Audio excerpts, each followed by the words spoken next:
masal anlat baba, içinde bütün oyunların. Kurtla kuzu olsun, şekerle bal. Baba bir masal anlat bana, içinde denizle balıklar.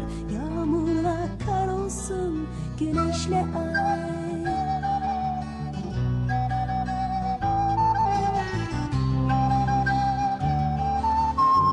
Anlatırken tut elini, uykuya dalıp gitsem bile bırakıp gitme sakın beni. Anlatırken tut elimi, uykuya dalıp gitsem bile bırakıp